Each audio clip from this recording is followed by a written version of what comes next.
Welcome to another episode of the Dimensional Rift, Christmas edition, and today we're going to diagnose one of the most influential, iconic child actors of our time, Macaulay Culkin's Kevin McAllister. And I'm joined by a special guest, someone who has a lot of experience with really crazy or energetic kids. Welcome my girlfriend to the podcast, Alyssa Gonzalez. Hello, everybody. I have a lot of experience with crazy kids, so I'm excited to diagnose this most famous Christmas actor. And let's dive into it. Yeah. Well, first, you know how we do things, right? Because you've listened to every episode. I've listened, yeah. Every episode, all 111 episodes. Every episode, yeah. Yeah, just in case you may have forgot, we do things a little differently. We have like a little dimensional discussion. Oh, yes. Find things off the internet, and we just talk about that. So, okay. You want to take a spin around the net first? A spin around the net. Yeah, I don't know. These have been sitting in my folder for quite some time, so I don't even know what they are. It could be something crazy. It could be a dead body. Oh my god. Yeah. You go first. You take your spin around the internet first. Okay. Well, we gotta share it with the people listening. There's like thousands of people listening right now. Thousands. I'm just kidding. It's probably like 2. Wishful thinking. There's thousands of you out there. Yeah, let's get to it. Don't mind that. So, I forgot what this is. I think this is in a museum. But, they simulate... Okay, I remember. This museum, they simulate how it feels to walk on the moon. Okay. Why are you looking at me? Look at the screen. I'm looking at the screen. You're like so focused on me. Because you're cute. Be professional. Sorry, I don't want to get kicked off the podcast. I don't know. It will throw you out like a speeding car. Just duck and roll. Anyway, this is in Japan. Okay. So we'll click the video right here. Oh, okay. The softest little bouncing. That's how it feels to be on the moon. Well, they're doing great. Wait, how much did they pay for this? That's my question. I don't know. You pay in yen. Like, I don't know what that's. Okay. Because it's giving like a Dave & Buster's ride. It's giving the 3D Dave & Buster's experience. I also feel like if you watch somebody go before your turn, you're definitely less excited. If I had to assume, I think the price point would be like the American of National History. Okay. American Museum of National History in, Central Park. Are they also getting like headphones and like special glasses? No. I mean, you can't or hear it, it's but there's actually music playing. Oh, there's music playing. Okay. So, yeah, I'm thoroughly unimpressed by this experience. All right, moving on. At least it has a bigger budget than the Xenon movies. Oh, yes. This is all 3 Xenon movies put into one clip. As someone who did like a hang gliding VR experience, this seems up my alley. Yeah. All right, moving on. What is this? If it was a different planet, I'd be more intrigued. Oh, okay. This is cool. Okay. I'll need the music for this. They did the Sonic dance from Sonic 3, the Robotnik dance. Here. Ooh, okay. This is cool. Oh! Yes! Wait, they're so good. Okay, I actually... Oh, I love them! Yeah, Sonic 3 celebrated its first year anniversary. Oh. It's crazy that time flies. Come on. I actually think I've heard of this baseball team before, and they're known for doing a lot of dances and different performances, and they're actually so good. Oh. Oh! The lift and spin! Wow. Wow, I'm loving this. Okay, 10 out of 10. That was cool, right? That was cool. I loved that. Yeah. Yeah, I mean, imagine going to a baseball game and then you see them doing a full-blown dance right beforehand. The only thing I'd be awake for. I'd be awake for that and the food. I've been to like 3 baseball games, and they all been Mets games, and they all lost. Oh. We've all left like by inning 7. I unfortunately grew up going to baseball games, and I honestly went for the food. It was like the cotton candy, the hot dogs, the nachos. That was what I looked forward to the most. All right, but that would be amazing. Stop showing my fucking government names, everybody. Thank you. So, what is this? This is from the Sphere in Las Vegas.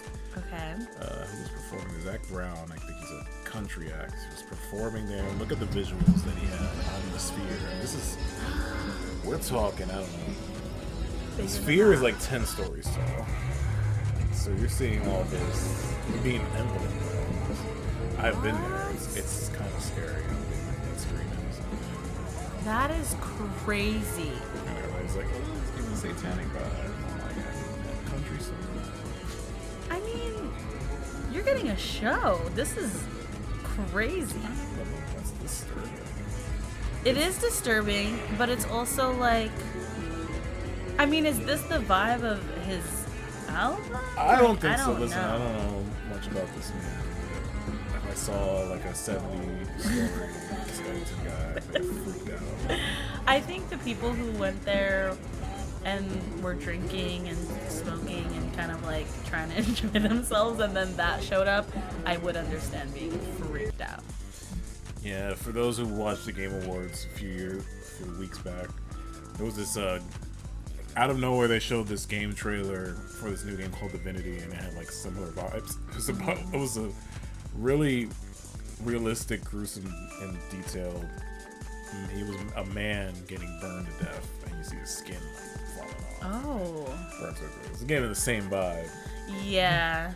It's like, I think, and they didn't put any like content warnings. It's like, you should put a content warning on your concert. You should definitely put a content warning. There might be kids there. That's what I was gonna ask. Is this like an 18 over situation, or is this like a family? Because when I think country concerts, I usually think of like whole family vibes, because people like listening to that, or I think of a bunch of people getting drunk, and it's one or the other.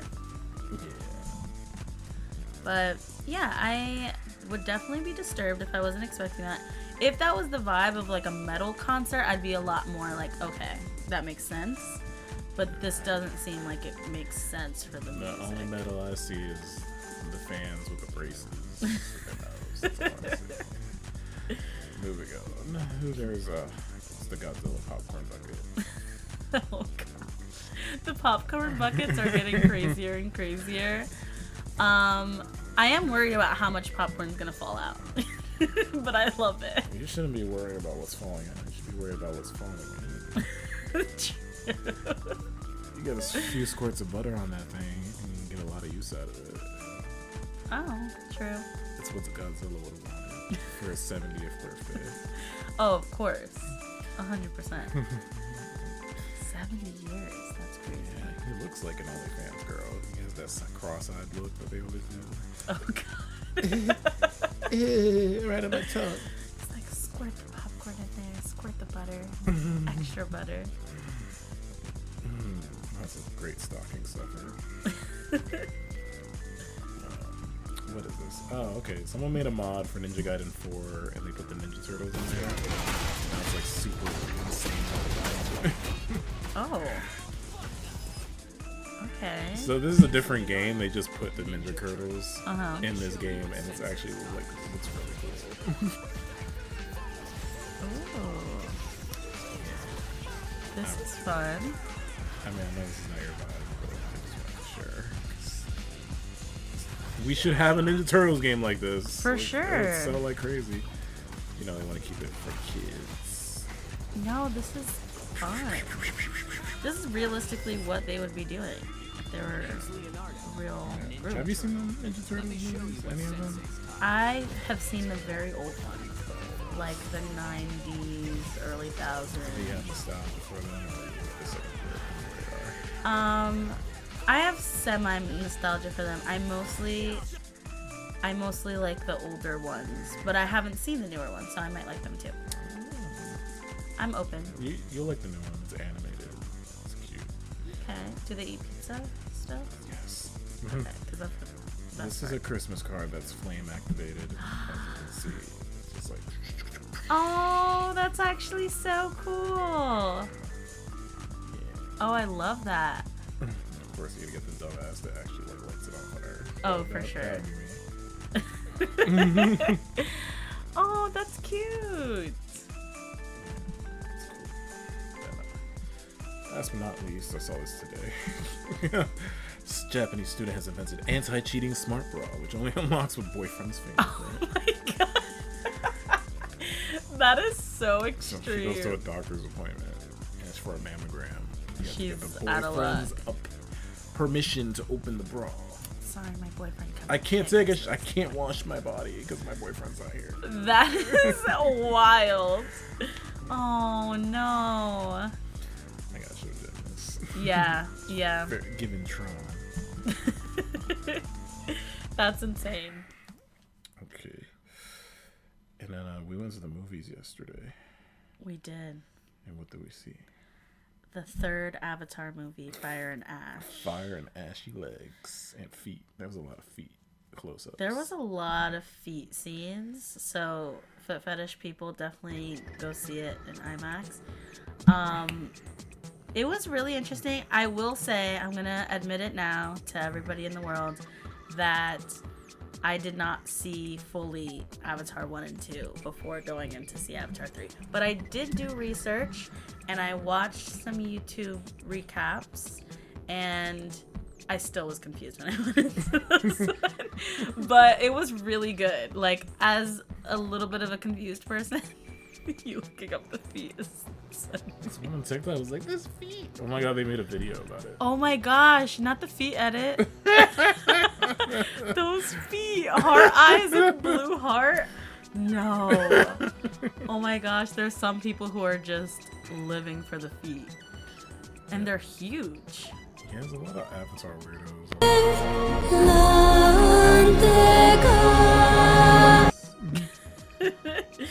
Yeah, I mean, I was confused about certain things, but it was really beautifully done.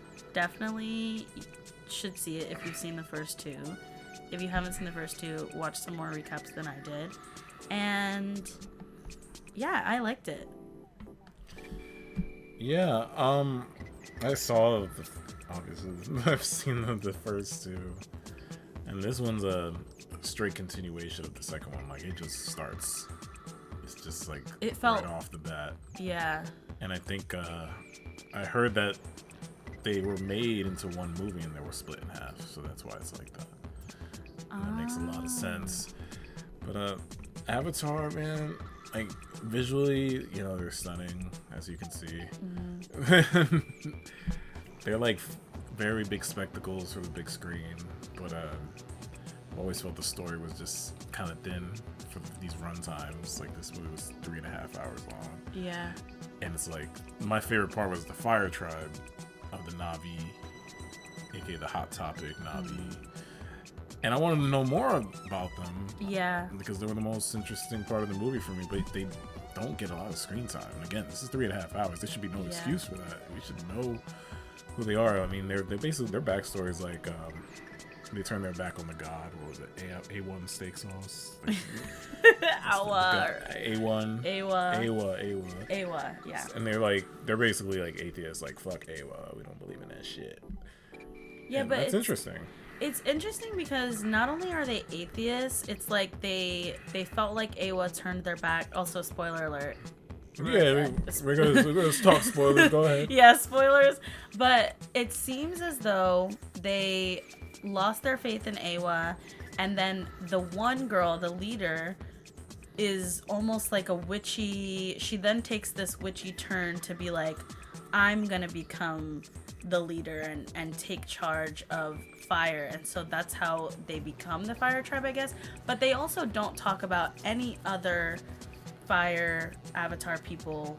It really just, they talk about her, and then everybody else just seems like idiots, and she keeps referring to them as idiots, and they kind of just follow her like these mindless, people. But the other avatars from the wind and the water and all these other tribes, they all have so many background stories. Every single avatar has a background story.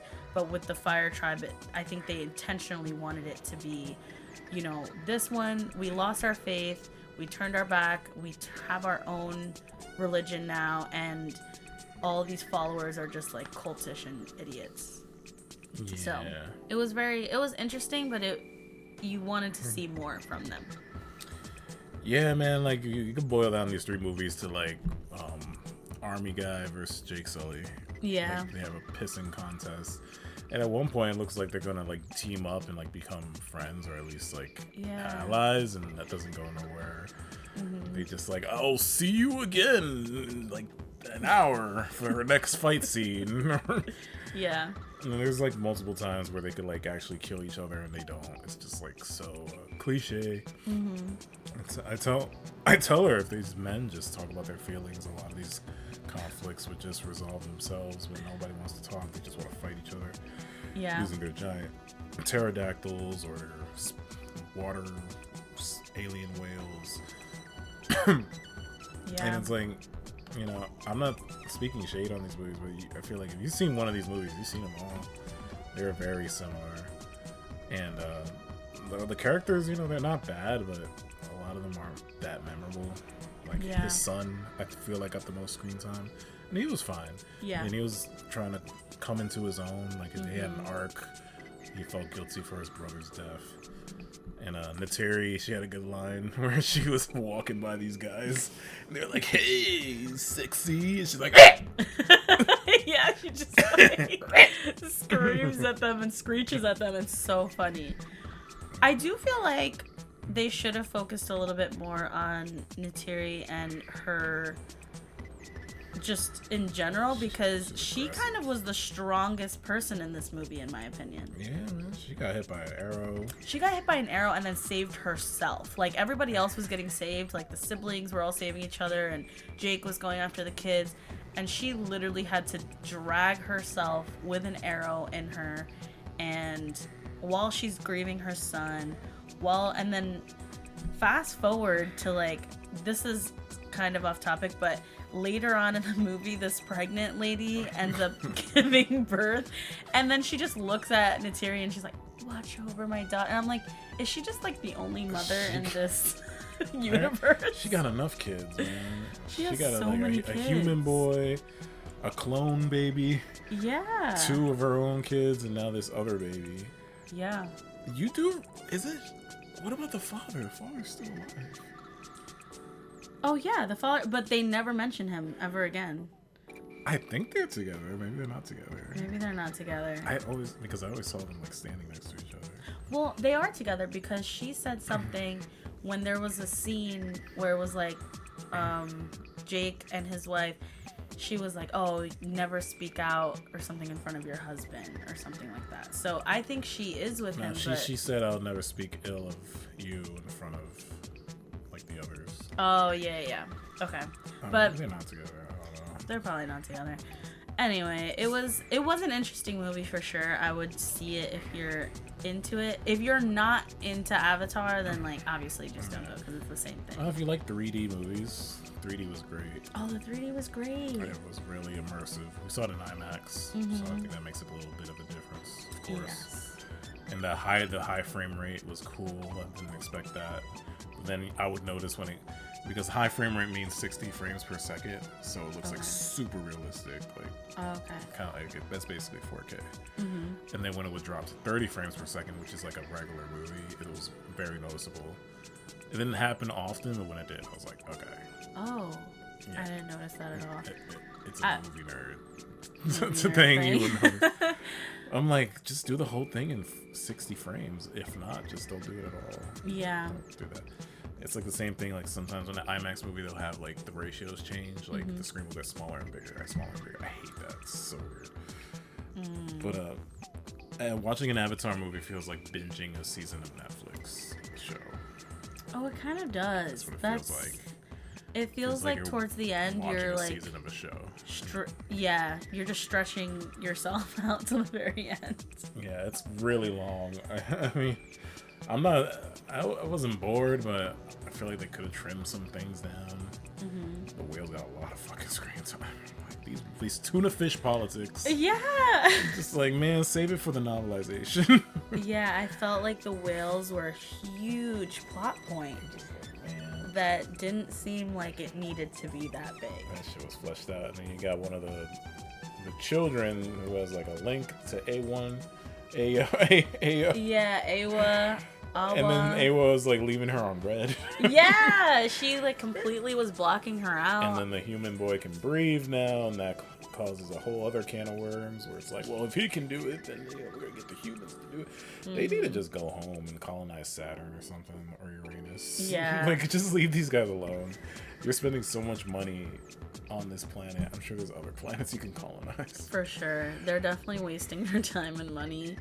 And the way that they set up like an entire base and an entire cage for Jake Sully for when they get him, it's like, and then there's a bunch of people there taking pictures of him. I'm like, who are these people there? They live here? Well, I don't know, because they had to wear the mask to even be there, and I think it was just a press tour. Honestly, they wanted press to be like, "Oh, we got like the traitor." The pit from TRL. Like, yeah, that's what it looked like. They're like, Jake Sully, Jake. They're all screaming his name. It was intense, and then let's not forget the random character, random guy who was just as new to Avatar as I was. He just maybe he was in the last movie and I just forgot. But no, I don't think he was. I don't think he was, because he introduced himself like 3 times in this movie. Yeah, they asked him like, "What's your name?" Right? No, people weren't even asking his name. He was just introducing them because they looked at him like, they're like, "Who are you?" Yeah, in that one scene where they're having a meeting, they're like, "Who are you?" And he's like, "Oh, marine biology," and all I know is that he was from marine biology. It was such a weird thing because, again, there's so many characters and so much time to flesh things out, and then they'll just throw a random character who frees Jake Sully from prison, and it's like Spider could have done that. Why he could have just got the bulldozer and just freed him. Like, why are you gonna have a random guy like? And then you never see him again. Never gets brought up again. He's but just also, gone. I want to mention how extreme this saving procedure was. Like, he had to save Jake Sully in such a way where he risked his life, his freedom, his job, everything. He gets in this ginormous thing, crushes the cage, and then he just runs off. And it's like, you don't know if he gets arrested. You don't know what happens to him. It's like, you're risking your whole life, and we don't even know anything about you other than the fact that you are for the Avatar people, and that's all we know. And the kid that plays the human kid, he's a bad actor. Oh, yeah. He's like, I can breathe now. Oh, gee willikers. Oh, yeah. Oh, my gosh. This is awesome. I have air. And it was like, and people are like freaking out about it. And they're like, oh, I got this breathing thing down packed. He speaks like a modern day teenager. Yes. From 2025. Which is odd because he wasn't raised around any humans. He wasn't raised on Earth. He doesn't know. He doesn't know what TV is. He doesn't know what the internet is. He's like, sick, bruh. I can finally breathe. You're like, whoa, poggers, man. No, it's quite insane. Also, the weirdness between Jake Sully and Spider, where like he almost gets rid of him. He was gonna kill him. He was gonna kill him. I hate it. After that moment, I thought the kid was gonna turn to the dark side. Yeah. And I'm like, it's valid. Valid. You can do that. Yep. I won't blame you. Jake Sully's an asshole for even thinking about killing him. Oh my god. A similar thing happens. I hate to bring this up. Star Wars, The Last Jedi. Luke Skywalker has that one thought of killing Kylo Ren. Then he changes his mind, but Kylo Ren already sees him with his lightsaber out. Yeah. And he's like, "Oh, fuck you." Yeah. That's what I thought was gonna happen to Spider. And I just don't like Jake Sully as a protagonist. Yeah. Like Materia, at least she was conflicted about it. Yeah. She was on the fence, but Jake Sully was like, "Hey, come over here. I'm gonna take you to get some ice cream." Yeah. Like, it was like, it gives me the ick. It was so weird. And then Spider his response was so crazy too. Because he turns around and he goes, "Do you still love me?" Or like, "Do you love me?" or whatever. I'm like, "Do you love me? You're about to kill me, bro." It's a toxic parent. Oh, it's so weird. And then the mom comes running like she's gonna do something, but I changed my mind. I changed my mind because I saw red paint on my hands and I thought the blood is gonna be on my There's hands. red in my ledger. That whole scene could have been cut out. We could have just done without that scene, to be honest. I would never. Someone's gonna try to even think about killing me. I'm not gonna trust them again. Yeah, never. Fuck that noise. Avatar gets 3 bagels out of 5. Hey, I'd give 3.5 bagels. With cream cheese. You would. And now, our feature presentation. Okay, so talk about more fucked up parents. Home Alone. Let's just talk about the first 2, because the other ones aren't canon. Yeah. So Kevin McAllister. I mean, first of all, I was thinking about like, well, should I do as a Christmas episode? Should I do the best Christmas presents ever? But we all know what the best Christmas present ever, and it's like the Lego Avengers Tower. That's what it is. That's the best Christmas present ever. Yeah. We all know what it is already. So it's too easy. It's too easy. Oh, that is really cool. Yeah, especially since you saw the movie last night. Oh my gosh. I wish this episode was about Avengers because I do have a lot to say. But if I can give a mini review right now, just for background information, we're watching the Marvel movies in Edwin's order. Oh, I shouldn't have said your name. It's okay. They know my name. Stupid Gmail was showing me my name. But basically I'm re-watching because I didn't see them in order and I haven't seen some of them, and it's my understanding of the Marvel Universe was very messy. So I'm re-watching everything in a better order, and I just watched Avengers in 4K last night, and it was so cool. I really, really loved it. Now I love the Hulk. Used to hate the Hulk. I'm actually really upset. I just found out that there is no Hulk 2 movie, so that broke my heart. But I think honestly we should do a whole episode on Marvel. That would be really cool. Yeah, you missed out. I did like 2 of those. Oh, it's okay. It's fine. It's okay. Yeah, Kevin McAllister though. We got is he crazy? Yeah, he's we gotta crazy. Look at that. That's the face of a psychopath right here.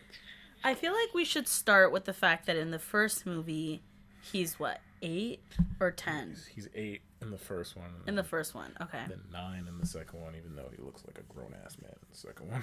Yeah. So let's start there. He's 8, which means approximately he's in 3rd grade or 4th grade. I'm an elementary school teacher, so you may hear me talk very educationally about this kid.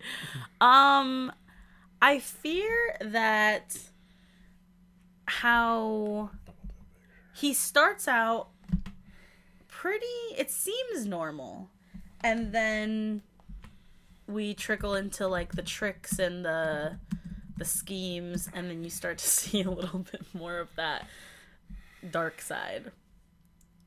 Well, okay, his family like shun him in the first one for like what? Getting in a fight with Buzz. Buzz was like asking for it. Yeah, Buzz is asking for it. And then they put him in the attic, and he's like telling his mom off, like, "I hope you all disappear. You guys suck." And this is an 8-year-old, so you kind of expect it from an 8-year-old. But he's like, I hope I never see you guys again. Yeah. And I'm like, come on. Like, even when you're 8 years old, you kind of realize what you're saying. Yeah, that's true. But he is also very emotional because his entire family is turning on him. So I'll give it to him that he says, I hope I never see you guys again. That's fine. Kids will say those kind of things. When they're very emotional, they don't know how to process it. I get that. But then when he starts doing the... Okay, let's first talk about why he didn't go to the cops when his parents are completely out of the country. Like, they're gone. You're alone. You know that it's odd for you to be alone. Why didn't you go to the cops? First question. Well, I think his fucking house is always packed with people. So he's like, I got the whole house to myself. Oh, true. He is very celebratory. But when he notices, like, there's robbers in the neighborhood, he never goes to the cops. Never Tries to find an adult neighbor, because they say, like, everybody is out of the neighborhood for Christmas. But come on, there's got to be someone there. And they can't go for a 5-minute walk to the next neighborhood. And I know his neighbor next door is the guy with the shovel. He's scared of him, but I'm sure there's like an old lady somewhere he could have contacted. But he decides to take matters into his own hands because I feel like he just wants to inflict pain on people. He seems like the type of kid who would take a magnifying glass and take it outside, burn an anthill with it, and be like... Yeah, I feel like maybe all the anger he has for his family is now deep inside of him, and he's like, oh, this is my time to get justice for something. Because he doesn't get justice from being mistreated by Buzz, and he doesn't get justice for being left behind for Christmas by his entire family. So that's where I feel like a lot of that hurt and anger is turning into crazy. He wants to hurt these people. Yeah. He knows he can go to the cops and they'll get arrested, but he's choosing to hurt these people. I also want to dissect the different ways that he attempts to hurt them, because the most memorable one, in my opinion, is the paint can scene where, like, they're going up the stairs and they're slipping down the stairs. I'm just like, you're definitely old enough to know that these people could quite literally die. Like, actually die by getting hit by a paint can in your head and busting your head open. And then you're going to have to call the cops anyway, buddy, because there's going to be a dead body in your house. Yeah. So I feel like he seems like the type that would just bury it. Really? Yeah. I think he's too scared. Because I don't think it's established in any of these movies that his parents find out about these robbers. I don't think so either. They never bring it up. So he would hide the evidence. He seems like that type of kid. Oof. He would hide the evidence. But the thing is, he's smart. He's manipulative and calculating. Yeah. Because he uses the movie. I forgot what it's called. Like 30 Angels or something. Yeah. He uses the movie to scare the pizza guy away. True. And it's like, that's a very smart thing to do. Mm-hmm. Like, he's very conniving. He is very smart and conniving. I fear that he's so smart that it's like he's one of those kids that when they're bored, there's like a whole educational thing of like when kids are too smart for what they're actually experiencing, they start to act out and act a little wild. I fear that he's just like, okay, I'm smart, I got left behind, I have all this freedom, I want to injure these bad people because I finally have bad people that I can injure. But if he could do these to, like, these two robbers, what about if he has a bully at school? Yeah. Or what if his parents really do, like, something fucked up to him? Mm-hmm. Like, or his siblings. Like, yeah, Buzz is toast. Yeah, who's to say he wouldn't do this shit on Buzz? Like, Buzz is about to slip down the stairs and bust his head let's go through these traps. Like, he has a BB gun. He owns a BB gun. Mm-hmm. Which I don't know who bought him that, and I don't know why. He knows how to use it. Mm-hmm. And then he's like, all right. He puts water on the floor so there's ice on the steps. Yes. Could have broke his neck. And then he does the heat hook on the doorknob. Oh, I forgot about that. And he like Like, I would play clips, but I don't get copyright strike by Disney. Oh gosh, they would be quick with it too. But yeah, that's who thinks of that. Like, I'm just gonna put this fucking heating rod on the doorknob. Like, that's like big brain thinking. Yeah, the blowtorch. The fact that he even knows how to work the blowtorch is kind of scary. Some of these things require a lot of putting together lumber. Yeah, I don't even think I would do all of this work to catch a rod. I'd be like, just take it at this point. But he goes from the blowtorch to just wrapping this guy with glue and blasting feathers at him. Yeah. That's those two opposite extremes. I think they wanted to show that he's still a kid. Like, he still would do something kid-like, which is like make him look like a chicken or something. But it's like, also, he's a crazy person. No, what I think is that he wanted to burn his flesh, and then the feathers cover his burned, scarred flesh. Oh my gosh. That's what he wanted. I think he wanted him to look like a burned chicken. Yeah, like a Popeye's chicken. Like a Popeye's chicken. Yeah, like he'll do a blowtorch, and then he'll put like the fucking Hot Wheels on the ground, and then they'll slip on the Hot Wheels. Yeah. I'm even seeing when he knocks out his gold tooth. I'm like, oh my gosh. To knock out somebody's... That could have been his regular tooth. And then there's blood everywhere. So you could have just done the blowtorch and be done. Like, yeah. He has incentives for that. He keeps going, and then, of course, the paint cans.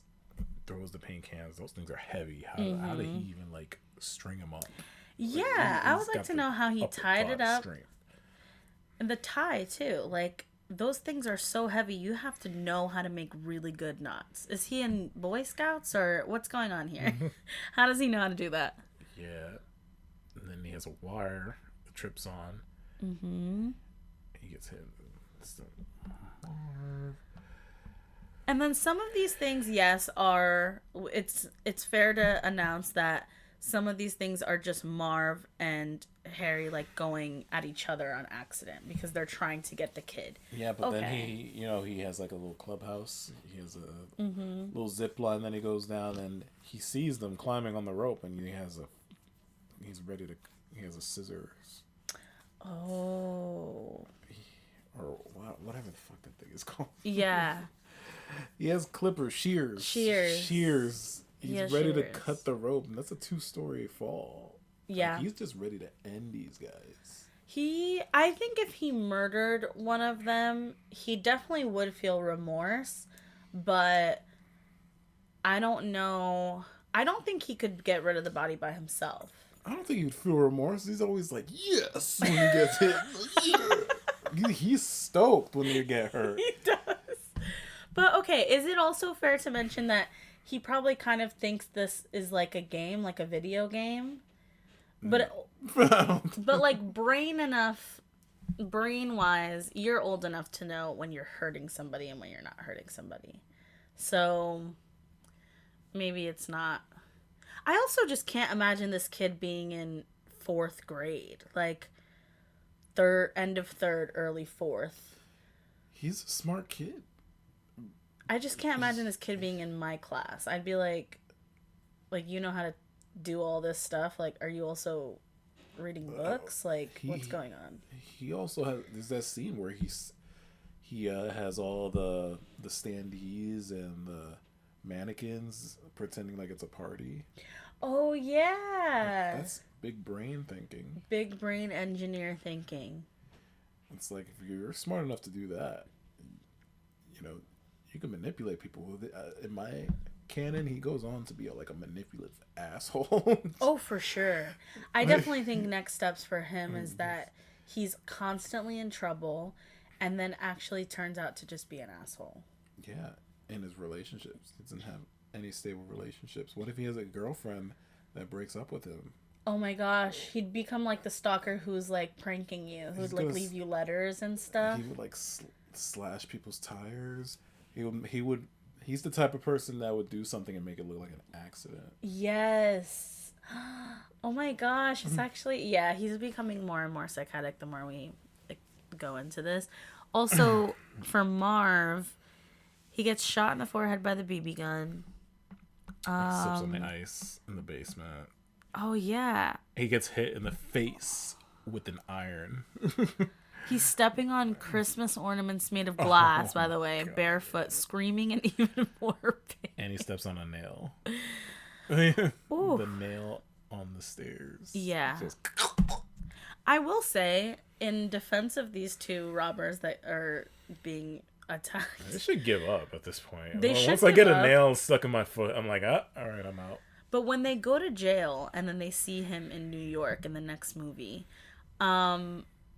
their anger is kind of really warranted because they're like, let's get this kid. And honestly, you're super injured, so yeah. They have, like, every right to go after him because I'd be pissed off too after all that shit. Oh yeah, and then he makes the battle plan. I forgot about that. See, people have actually, like, reconstructed these booby traps and tested them on mannequins to see what would happen in real life, and a lot of them just results in fatalities. Oh my gosh. Like, there's a great video on YouTube called it's called like Honest Action. And they show you how many times they would have died. Oh my gosh. So yeah, I mean, We won't show that here. You guys can watch it, but it's a good video. It shows you, like, realistically they would have died from this, and this. yeah. I will say, okay, as a kid, kids don't think of next steps for their consequences. So he's probably just like, oh, I'm going to get these guys, I'm going to burn them, and they're going to, get hurt, and then they're going to give up and whatever. But he's not thinking of any consequence after this. Like, if they were to die, he wouldn't know how to handle it because I don't think he was expecting them to die. So you're thinking that he's doing all these traps and that they're going to give up? He's thinking that they're going to give up eventually? I think so. Maybe. But then also he's not realizing of the next step of them being more and more angry after each of these booby traps. Because he's thinking, oh, this thing is going to stop them from getting into my house and hurt them and freak them out. But he's not thinking that they're now after you because you just did all this stuff to them. Okay, so let's pretend this was a kid in your class. Okay. And you're coming back from break and he tells you he did all these things to I robbers. would immediately How would you feel?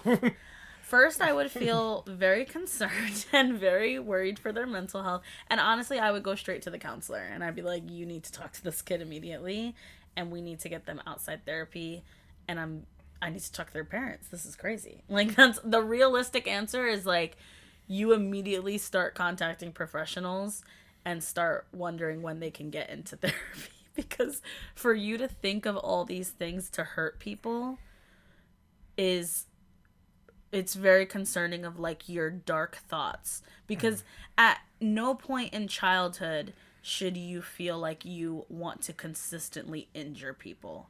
Like, even if they are, terrible to you or they're robbers, the most that you'd want is maybe them to get arrested or them to get like tackled by the police or whatever. To have all of these schemes and plans, like, you're smart. You don't think about this. You don't come up with this shit overnight. No.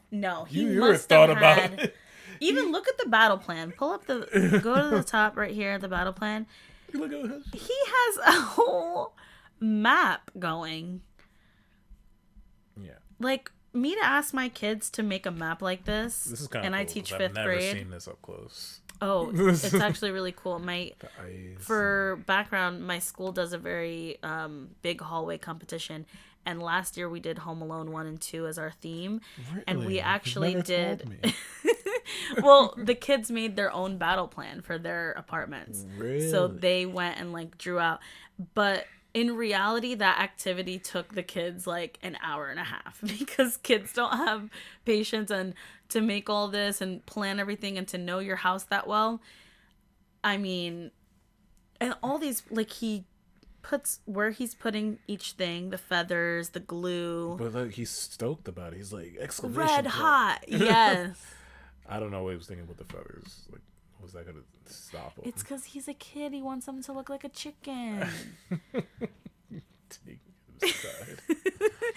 I have to just bring up that part because he is a kid.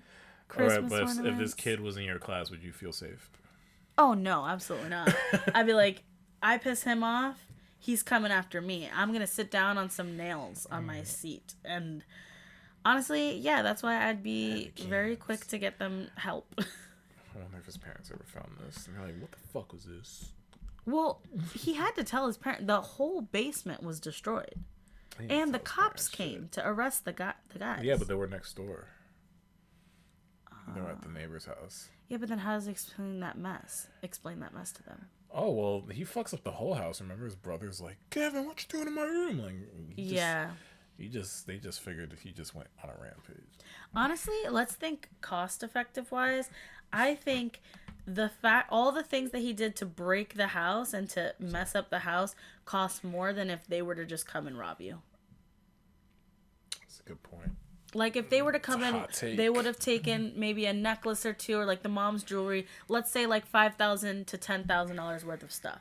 That's all that they could have even handled into their truck after all this drama. So let them rob you, call the cops, and then it is what it is. You destroyed the entire house. There's glue everywhere. There's honey. There's paint everywhere. They got to get the stairs redone, the floor redone. Everything in the basement has to be repainted and cleaned up. This is going to be $10,000 to $15,000 minimum of renovations. You're right, but he's not thinking that. They're rich, so they're rich they too. go to Paris, go to Florida. At the drop of a hat, the whole family goes. Yeah. And then part 2, it's worse. Part 2.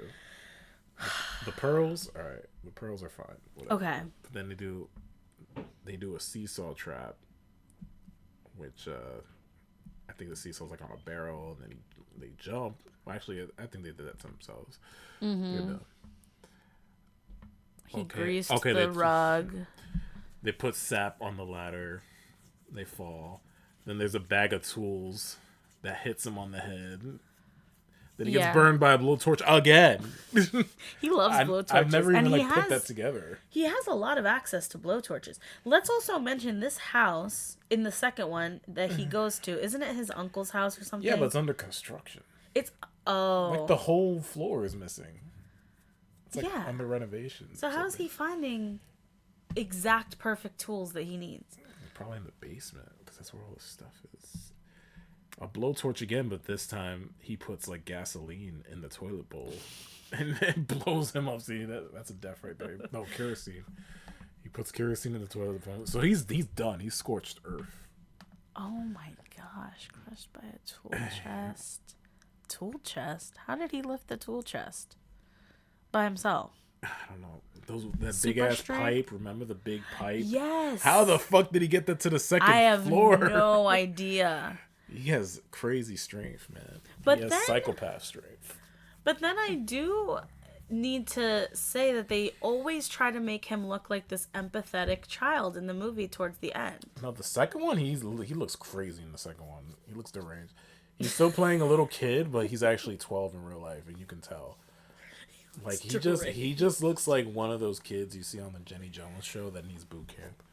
Oh, that's so true. The first true. one you could pass him off. Oh, he's cute, and the second one, nah. He looks like he's trying to get a fix for something. A fix is crazy. And he breaks the window of that toy place. Yeah. Instead of calling the cops, he could just call the cops. But no, he wants to hurt them. Again, he wants to hurt them. Yeah. And then he scares all the hotel people. Yo, he takes his dad's money and he buys like a suite. Like, he doesn't care about his parents. Oh, he does not give a fuck his parents. That's why he's crazy. His villain era did start with his parents completely leaving him behind for a vacation. That means they didn't think of you in the car. They didn't think of you on the plane. They didn't think of you at any point until... Did they not get breakfast at any point? No breakfast. They just wake up late because they wake up late and they're rushing. You can't do a head count. I've taken 25 to 30 kids on a field trip, and then I'll have 2 classes with me, and I have to make a head count in each step of where we go. And that's me as a teacher. You're a mother, father, and you're literally just like, okay, 5 kids, let's go. Kevin's in there somewhere. That's insane. So, of course, he's now a psychopath who hates his parents and doesn't care to spend his dad's money. He steals his dad's cash. He uses his credit card. Yes. By manipulating his voice with a tape recorder. Yeah. On a payphone. He commits credit card fraud. Credit card fraud. Identity fraud. And then he's gaslighting all these hotel employees. Oh my god, especially the one guy. Especially that Tim Curry. Yeah, he's like, something's up with this kid. And then when they finally want to actually do the right thing and be like, hey, this kid's by himself. I mean, they go about it the wrong way. They come off way too aggressive. They try to like, grab him physically. He plays the tape again and scares them with the gunshots.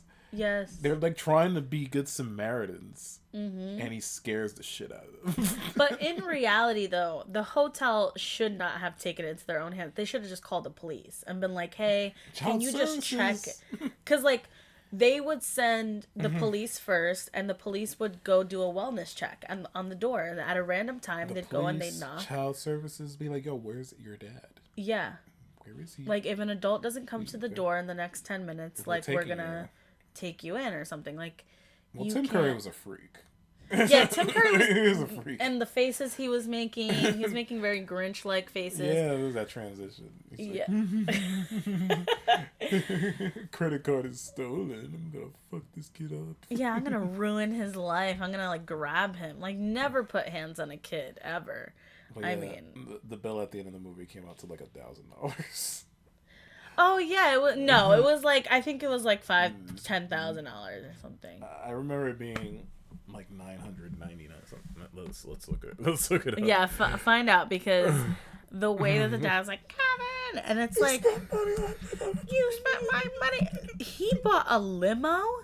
He didn't buy a limo, but he rented a limo. He bought the pizza and the food. Let's not even forget, he's in New York City. Food is not cheap. Like, even for 1992. Even for 1992. See, I told you it was $967. Oh my god. Yo, well, wait, zoom in on the list. It says 36 chocolate covered what? This is the Plaza Hotel, which is still there. Oh my gosh. 10 boxes of pizza. What is happening? Oh, that's what they ordered to the house. I'm looking for the list. Oh my god. Okay, 6 custard flan. 1 pastry cart. That's a 36 chocolate strawberries. That's Plaza Hotel is fancy. That's just the food, though. That's not including. No, that has to include the room. There's no way. Yeah, it has to include the room. Because look, $210 is the most that gets spent, and that's on the cart or the flan. Okay, I didn't bring this up to do the math. That's not... Okay, the pastry cart is $210. That's the most expensive. Maybe the room charge is up on the top part. Oh, maybe. Yeah, he don't give a shit about. He doesn't care about not one thing with the money. He's like, my parents are rich, and they'll be fine. They left me behind. Which, honestly, though, they left you behind. Like, straight. Actually, no. In the second one, it's less of we got left behind and more. No, he got on the wrong plane. You got on the wrong plane. So it wasn't even like their fault technically. They just weren't keeping an eye on him. Well, yeah. I mean, they would definitely like. They did the price for inflation. They're like, today. I'm dead. Okay. Room service would be double. It would be $2,100. Oh wow. The Plaza King. Yeah, see, he spent thousands of dollars of his dad's money. And the limo. This is insane. Also, he in the end, like, still seems like they try to make him like angelic and innocent towards the end of each movie. They're like, but he loves his mom and he likes the Rockefeller tree and, you know, he loves the pigeon lady and the store guy. But let's not forget, he's also injuring people almost to death. Exactly. This is what he does to Marv. He gets staples shot in his butt cheek, the groin, the nose. The groin? And then he falls. Yeah, because he opens the door and it's like a string and it's attached to the nail gun or a staple gun. Remember, then he falls into a giant hole. We're forgetting the most important one. He gets hit in the face by a 100-pound bag of dry cement.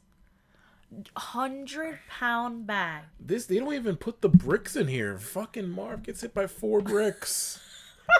No, the bricks is the 100-pound cement thingy. Where? He gets hit by a 100-pound bag of dry cement. No, that's different. He's trying to climb a rope, and at the end of the rope is the bag of cement. Oh, so the bricks are... Oh my god. The brick was the appetizer. That was before they even got in the house. You calling it an appetizer is insane.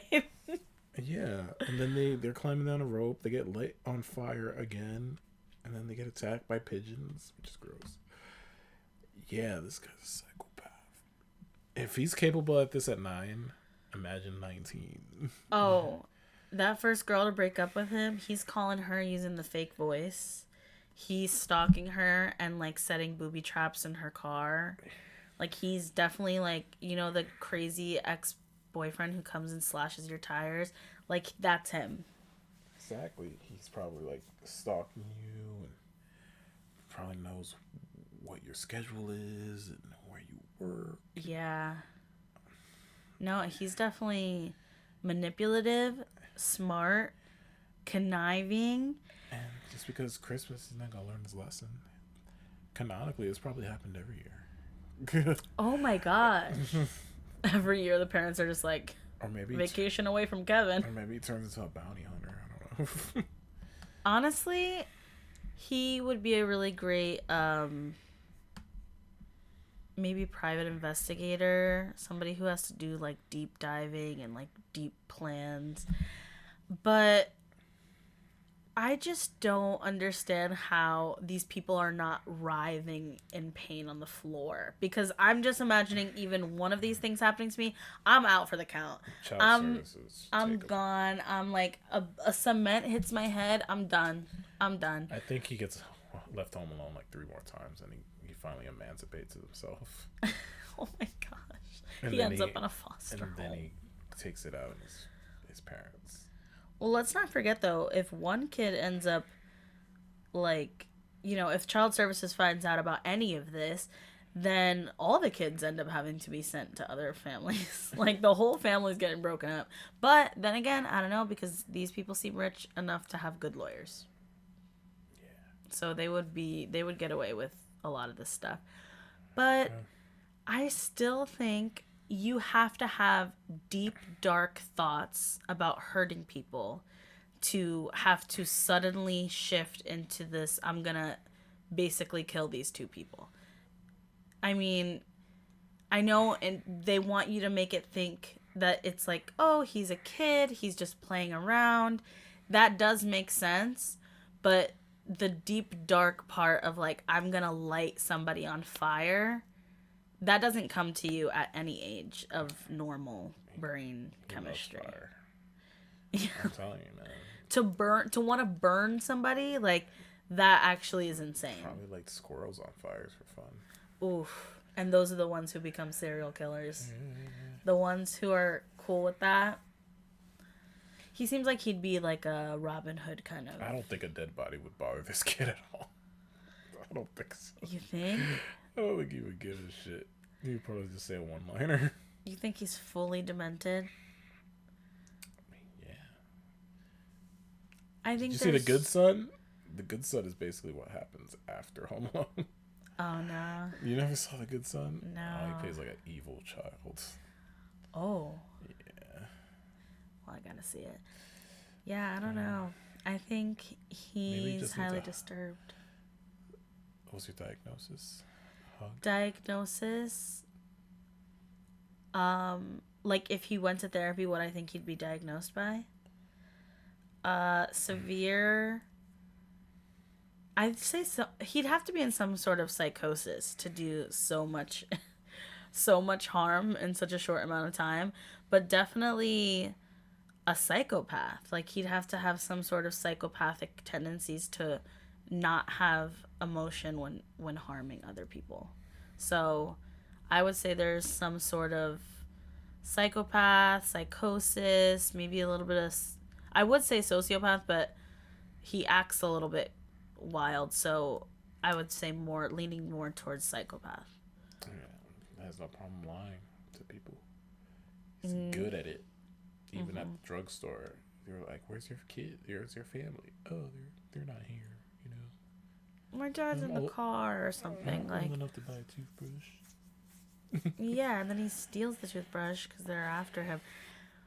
Yeah, I think to go through any of this process, because a normal child, I fear, would be like, oh my gosh, I'm going to call somebody, I'm going to call anybody that I know, and then I'm going to go to the police if nobody that I know is around. Because there has to be some neighbor that has a mom down the block, you know.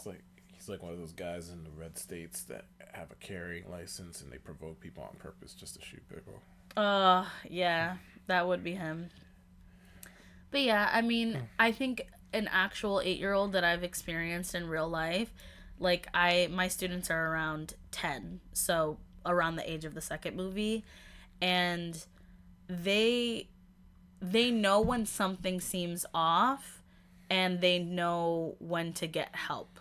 Most of them will know, like, okay, this is odd, I shouldn't be by myself, this is weird, what should I do next? And a lot of them would probably just call a family member or call for help. So I mean, this whole movie is riding off the fact that he is mentally ill. You heard it here, folks. Mentally ill. Merry Christmas. Merry Christmas, where we talk about mentally ill children. Well, let's talk about something more positive. It's the holidays. And you like to bake. So what is your favorite holiday desserts? My favorite holiday dessert has to be Christmas cookies. Cookies just scream Christmas in every way possible. We actually just went and got a bunch of ingredients so I can make cookies, because there are some specific cookies that I really want to make homemade, and this is the time. This is the baking season. Very nice. What's your favorite Christmas dessert? I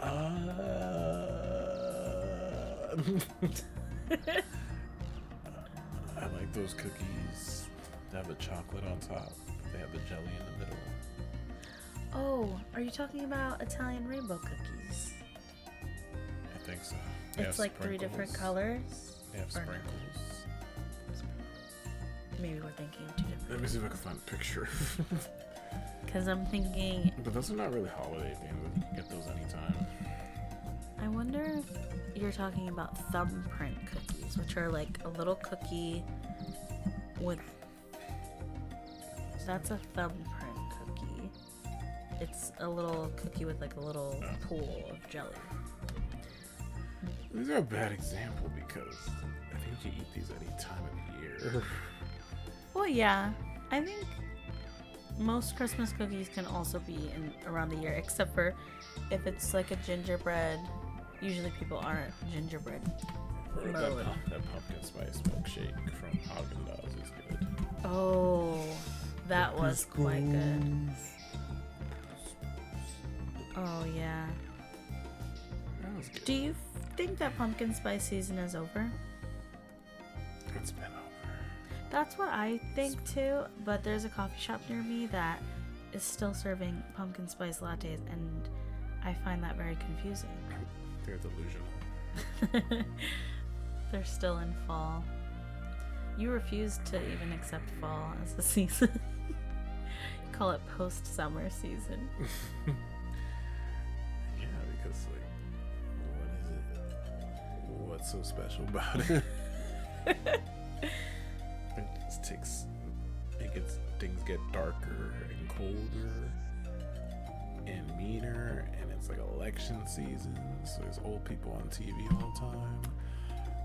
Oh, I think of like apple picking and pies, and honestly, I think that's when baking season begins and people start getting excited.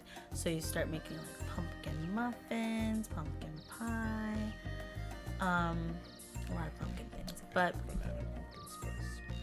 Shit. you love a good banana flavored something. Yeah. I made anatomically correct gingerbread cookies once. Ooh, nice. I like gingerbread cookies, but they have to be soft. I'm not into the hard ones. I think those ginger snaps are one thing, but I love a good soft gingerbread cookie. You like it flaccid. You could say. Okay. Well, thank you for coming on my show Of course. Thank you for having me. and talking about this weird kid. Anytime you need any information about kids, I'm the place to go. So thank you for having me on your podcast. You want to plug your MySpace or anything? No, just I would plug reading a book is important. So everybody go read a book today. Hey, I'm still a teacher. Everybody read a book. We have a literacy crisis in the United States. I would love to have a conversation about that. Yeah. But I would bore you to sleep. That would be like for if you wanted to just go to sleep and hear a podcast in the background. Oh, if I wanted to go to sleep, I'd just read a book. How dare you? All right. That's all, folks. Merry Christmas. Hopefully my co-host will be back for the next one. She's going through some things right now. But have a positive holiday. Have a great holiday, Hanukkah, Kwanzaa, all of the holidays. Yeah. Enjoy some yummy food. L'chaim. Bye-bye. Bye.